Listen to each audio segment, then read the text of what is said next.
Hello and welcome to Match Fishing Masterclass. Today we're in Leicestershire at the Glebe fishery. It's one of the finest fisheries in the country, and I've been joined by one of the UK's top match anglers and a very good friend of mine, Darren Cox.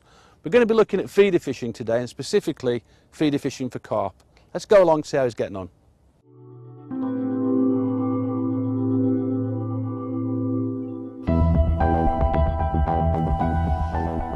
I don't think that one was a liner. I don't think that was either. Good fish? It feels a lovely fish actually, that. It's just, you just got to be so patient, you know, we've seen those indications all the time that, you know, you just got to convert them into bites, don't spook those fish. That rod's ever so forgiving, isn't it? I see what you mean. Yeah, there. it's just like, just elasticity. It's worse than the same principle as pole elastic, you know. If a fish wants to pull, it'll bend the rod. You get the right hook length, right diameter lines, and just balance your tackle. So just come back to that again. You said £8 on the reel. What hook length are we on? I'm using 018. Which breaks at? To be honest, it'll probably break about £7.5 pounds, £7.7. Yeah, it's a nice fish, isn't it? Just breaks just short of the main line, but it's just, say, the key is balanced tackle as far as I'm concerned, you know. Yeah. It's just a case of applying the pressure. When you get the fish close to you, just absorbs it, doesn't it? Just absorbs the pressure all the time. Keep the rod low till you get the fish to you, and then as it comes round, bring the rod up.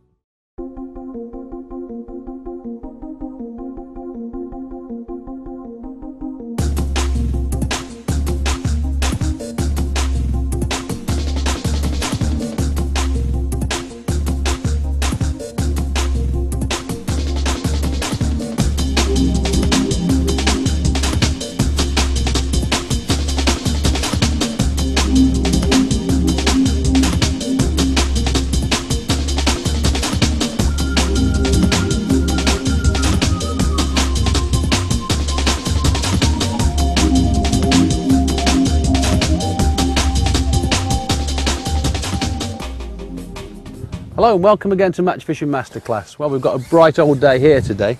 It's late October, the overnight temperature's been about 6 degrees. I've been joined again by my old mate Darren Cox, specifically to look at pole fishing for carp. How do you think it's going to go today, mate? Hi Dave, it is a nice day. Got to be very conscious though that the nights are cold, aren't they, even though the sun shines out. But you know, I've plumbed up, it's looking good.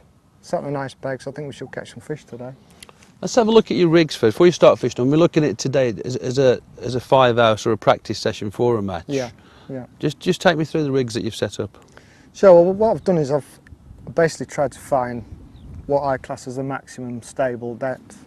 You know, carp look for flat surfaces with ledges. Right. So I've tried to find the flat area, just move out a little bit away from it, and I can feed on the ledge and away from the ledge, give me two choices of feeding. Okay. I've got about 6 foot of depth where I want to fish. So basically, I've opted for a 0.4 rig. There's absolutely no tow today. It's almost flat calm, a slight ripple, but nice. Okay. So I'm looking at basically fishing with a 0.4 rig, which is about right for 6. What about line diameters on this? Tend to fish with 018 line. Yeah. Main line, and then have an 016 hook length. You've got a very, very short line to the pole tip as well. Yeah, it's one of the key things obviously with carp fishing. I think one of the most important things we've all had to learn, even as very top anglers, is not to strike. Yes. And it was something that's very difficult for me, because I'm fishing internationals with bloodworm and joker, and you know, you can be waiting for a bite and striking hard, even at small fish, to make sure you connect. But